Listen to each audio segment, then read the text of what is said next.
Cześć, z tej strony Dawid. W dniu dzisiejszym porozmawiamy sobie o najczęstszych błędach popełnianych przez inwestorów na rynku kryptowalut. Błędów jest naprawdę dużo, dlatego podzieliłem sobie je na kategorie i w dniu dzisiejszym porozmawiamy sobie o takich podstawowych błędach, dlatego nie przedłużając, zaczynajmy.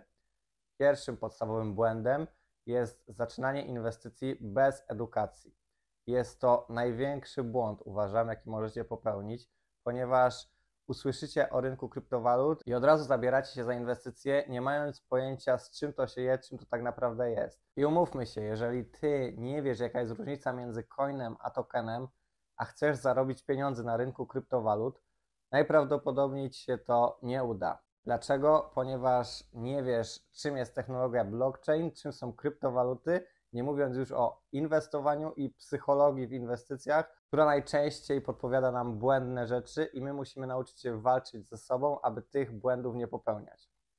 Ja to porównuję do faktu, jakbyś dowiedział się, że można chodzić po górach, a najwyższym szczytem jest Mount Everest i mówisz sobie, dobra, podoba mi się, biorę adidasy, co tam, deszczówkę mogę wziąć, jakiś prowiant weźmiemy, picie i lecimy na Mount Everest. W ten właśnie sposób narażasz się na ogromne niebezpieczeństwo, bo ty nie jesteś nawet świadom, na co się piszesz i nawet z pomocą innych możesz sobie zrobić krzywdę. A pamiętaj, że nie każdy na tym rynku chce tobie pomóc. Jest mnóstwo ludzi, oszustów, którzy będą nawet próbować wyciągnąć od ciebie pieniądze, próbować cię oszukać tylko i wyłącznie dla swojego zysku. Także jeżeli wchodzisz na ten rynek i zaniedbałeś edukację, to poważnie zastanów się, czy nie lepiej przystopować i doedukować się, niż w przyszłości zapłacić za to słoną cenę, oby nie.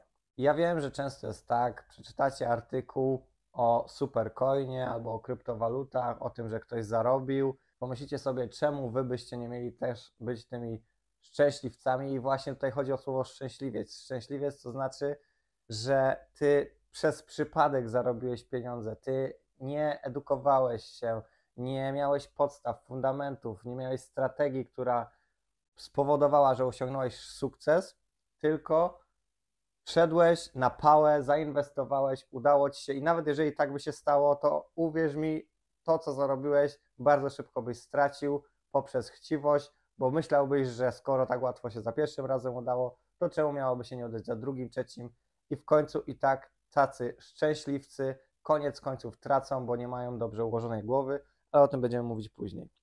Pamiętajcie również, że artykuł może napisać każdy może umieścić w nim taką informację, jaką chce, a te artykuły mają Was zachęcić do tego, żeby jak najszybciej wrzucić pieniądze na rynek krypto, bo im więcej kapitału na rynku krypto, tym więcej jedni mogą zarobić, a drudzy stracić. Pamiętajcie, jeżeli ktoś na rynku zarabia, no to ktoś musi stracić. Tak to działa i na pewno nie przychodzicie na ten rynek po to, żeby stracić, żeby być dawcami kapitałów dla tych, którzy wiedzą, jak zarabiać na tym rynku pieniądze. Drugi punkt.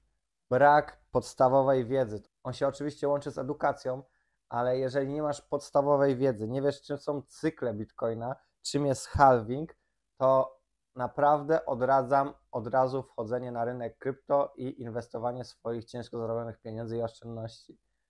Powinieneś wiedzieć chociażby, że cykl Bitcoina trwa 4 lata, jest to związane z halvingiem, czyli ilość nowych Bitcoinów, które pojawiają się na rynku, zmniejsza się o połowę i to napędza wzrosty. Tak było przynajmniej przez poprzednie 3 cykle. Nie wiemy, jak będzie w 4. cyklu, ale jeżeli nie wiesz chociażby, czym jest cykl Bitcoina, to uważam, że tak jakbyś był rolnikiem i zaczynałbyś siać truskawki na pałę w Polsce, nie wiedząc o tym, czy jest wiosna, lato, jesień, zima. Pomyśl sobie, że patrzysz na typa, który zasiewa truskawki zimą.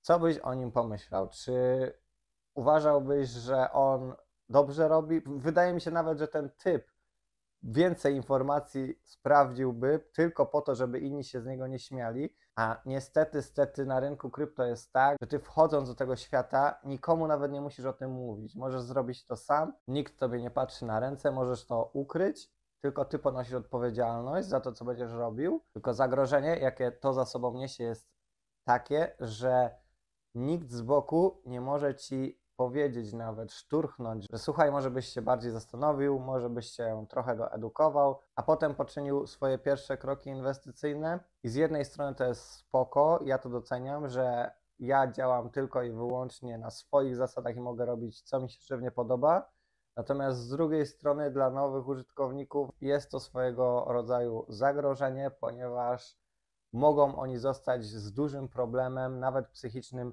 sami i będzie im się jeszcze ciężej uzewnętrznić z tym, kiedy ten błąd popełnią, ponieważ będą bali się hejtu oraz tego, jak inni ich znajomi czy rodzina odbiorą to, co oni im przekażą. I to jest naprawdę duże zagrożenie. Uważajcie, żeby nie popełnić tego błędu. Kolejnym, trzecim elementem jest brak strategii. Musimy sobie odpowiedzieć na pytanie, kim ja jestem, co chcę od tego rynku, co ja mam, ile chciałbym zarobić, jaką mam wiedzę, czy ja jestem w stanie wytrzymać szybkie wzrosty oraz szybkie spadki, czy ja w ogóle nadaję się do tego typu zajęcia. Bo większość z nowych osób słyszy, że ten wrzucił 5000, ten wrzucił 1000 zł, ten 10 000 i na samym końcu kupił sobie Lambo. Spoko, ale dla mnie, jeżeli ty zarobiłeś ilość pieniędzy nominalnie, dzięki której możesz sobie kupić Lambo i kupujesz tylko Lambo, no to sorry, ale masz trochę niepoukładane w głowie. Bo te pieniądze i ten rynek mają tobie polepszyć jakość życia, przynajmniej ja tak uważam i ja tak podchodzę do tego rynku, a nie realizować jakieś dziwne, powtarzane hasła w internecie. Zresztą jak kupisz sobie Lambo, no to utrzymanie takiego auta również jest bardzo kosztowne, ubezpieczenie pewnie również, także zastanów się na początku, co chcesz zrobić.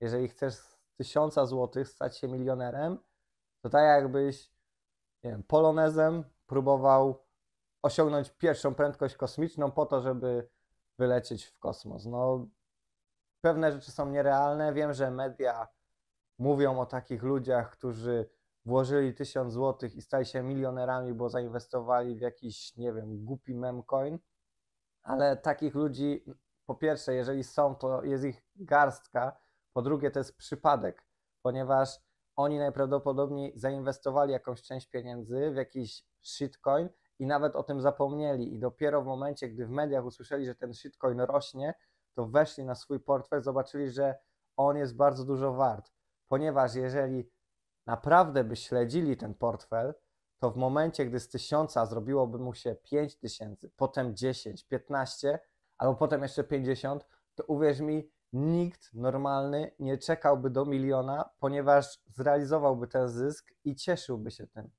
Takie rzeczy się nie zdarzają, że z 1000 ktoś robi 1 000 000 złotych w jeden dzień. Jeżeli się zdarzają, to są naprawdę przypadki, to nie jest strategia i fajnie, życzę Ci tego, jeżeli by Ci się tak udało. Natomiast słowo udało tutaj jest idealne, ponieważ nie jest to związane z żadnymi umiejętnościami. To jest czysty fuks, szczęście i takie szczęście również może przysporzyć nam wiele problemów, na przykład takich, że nie będziemy potrafili poradzić sobie z tak dużą ilością pieniędzy, ponieważ nigdy nie obcowaliśmy z takimi pieniędzmi. I to również bywa niebezpieczne. Dlatego pamiętajcie, jeżeli chcecie zacząć swoje inwestycje, błędem będzie, jeżeli zaczniecie je bez odpowiedniej strategii, którą Wy sami stworzyliście. Czwartym punktem jest chęć zysku tu i teraz. Mówi się również, że jest to cecha pokolenia Z. Ja uważam, że to jest totalna nieprawda. Tak, mamy erę TikToków, mamy erę szybkiego przewijania na swoich smartfonach, dostarczania dopaminy do Twojego mózgu, natomiast pamiętajcie, że to nie jest tak, że tylko pokolenie Z chce zarobić tu i teraz. Każdy chciałby tak zarobić i to jest normalne. Natomiast nie dajmy naszemu mózgowi przejąć kontroli nad nami przez takie podejście. Pamiętajcie, że cierpliwość jest czymś, co popłaca nie tylko na rynku kryptowalut, ale również w życiu. Ja również walczę z cierpliwością, tak samo jestem mega niecierpliwy, ale walczę z tym, walczę z samym sobą, bo rynek kryptowalut to też jest poniekąd walka z samym sobą i czasami warto poczekać chwilę dłużej, dać ochłonąć emocjom, po to, aby wszystko wydarzyło się naturalnie, żeby to było zdrowe dla Was, dla Waszej głowy i takie podejście roszczeniowe, że ja chcę tu i teraz, bo mi się należy, donikąd nie prowadzi, raczej nigdy nie prowadziło. Ja do takich osób, nawet prywatnie, podchodzę z niemałym dystansem, ponieważ kojarzą mi się te osoby z postawą roszczeniową, która chce coś tu i teraz, nie wykonując nic w zamian. A cierpliwość również jest pracą, którą my wykonujemy i ta włożona praca bardzo często przynosi profity. Ostatni podpunkt, dzisiaj 5. Kupowanie na górkach, sprzedawanie na dołkach.